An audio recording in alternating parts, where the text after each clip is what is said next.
I was wrong getting us into the surgery. That's what you're thinking? No, I'm thinking you're trying to save a kid who may have years in front of him. We can fix him. We can't let him die, Charlie. 1.5 million viewers tuned into part one of this season's Saving Hope premiere, making it the most watched Canadian drama in its time slot. Part two airs tonight, promising many twists and turns. And we're joined now by Erica Durance, who plays Dr. Alex Reed. Hey, good morning to you. How are you? Good morning. Boy, that number must sound great to you. 1.5 million Canadians have embraced this show. How come we have? You know, I think it taps into something that we all care about in our human existence, and that's what do you do when tragedy strikes? What do you do in that life and death situation?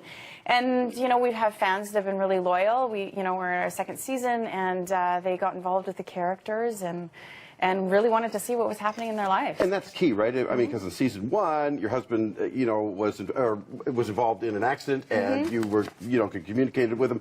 He's better now. There's some problems, but it's that sort of afterlife reach, I think, that sets you guys apart in this particular setting. That's what appealed to me when I looked at it as well. Yeah. I've always loved a hospital drama myself, and I know that it has a certain je ne sais quoi that people keep going towards, but it's this other side, this like little window into the other part, what could happen, and so it gives us a lot of story to tell. Well, and it also leaves viewers going, no, he just said. Yeah.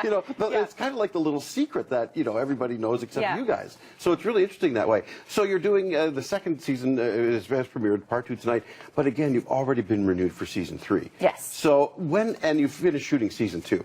So when do you decide? I mean, because you're a part producer on the show, but when do you decide? Where you're going for season 3, because you did make quite a, season 2 is dramatically different than season 1. So how do you decide where to go from here? Well, you know what, it comes down to basically the main creators that started the show, and I think in their inception of it, they had an idea of things that they wanted to do. The cool thing with our show is it does get that reinvention every season because of the concept, and you have to try to make it fresh and new. And so I know that they're working on their, A, B, and C plan right now, kind of thing, and then they'll reveal it to us, and then I'll get in there and try to muck about a bit. So you'd been in Smallville, which was filmed in Vancouver, and this, of course, is filmed in Mississauga, just outside of Toronto. And at the CT Upfronts a couple years ago, when this show was introduced to the advertisers and the critics, did you at that point think that this show would have the life that it does now and continue to have? I think that it's always a surprise as an actor that you continually get to keep working, and especially it's a character that you love. But I feel that it's an interesting story, and who knows how long it'll take to tell that story, but I loved the characters, and I knew it had that kind of special little thing, that addictive quality that if given time, people would fall in love with it.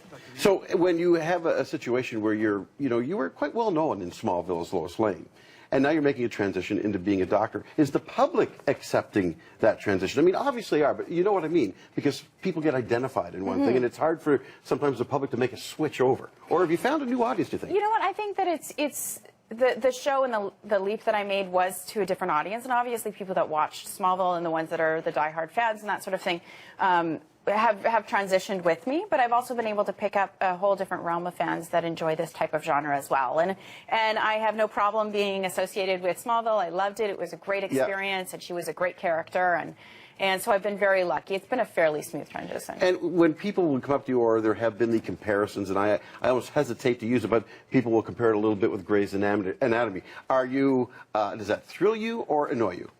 Oh, it's certainly, if there is a comparison at all, I think that is a compliment. This is a show that's been on for a very long time and been very successful, and that's just part of the name of the game, right? So you can't get very easily offended by those things. Yeah, and people are watching in droves. Congratulations. Thank you. All right. You can catch tonight's episode of Saving Hope at 9 Eastern on CTV.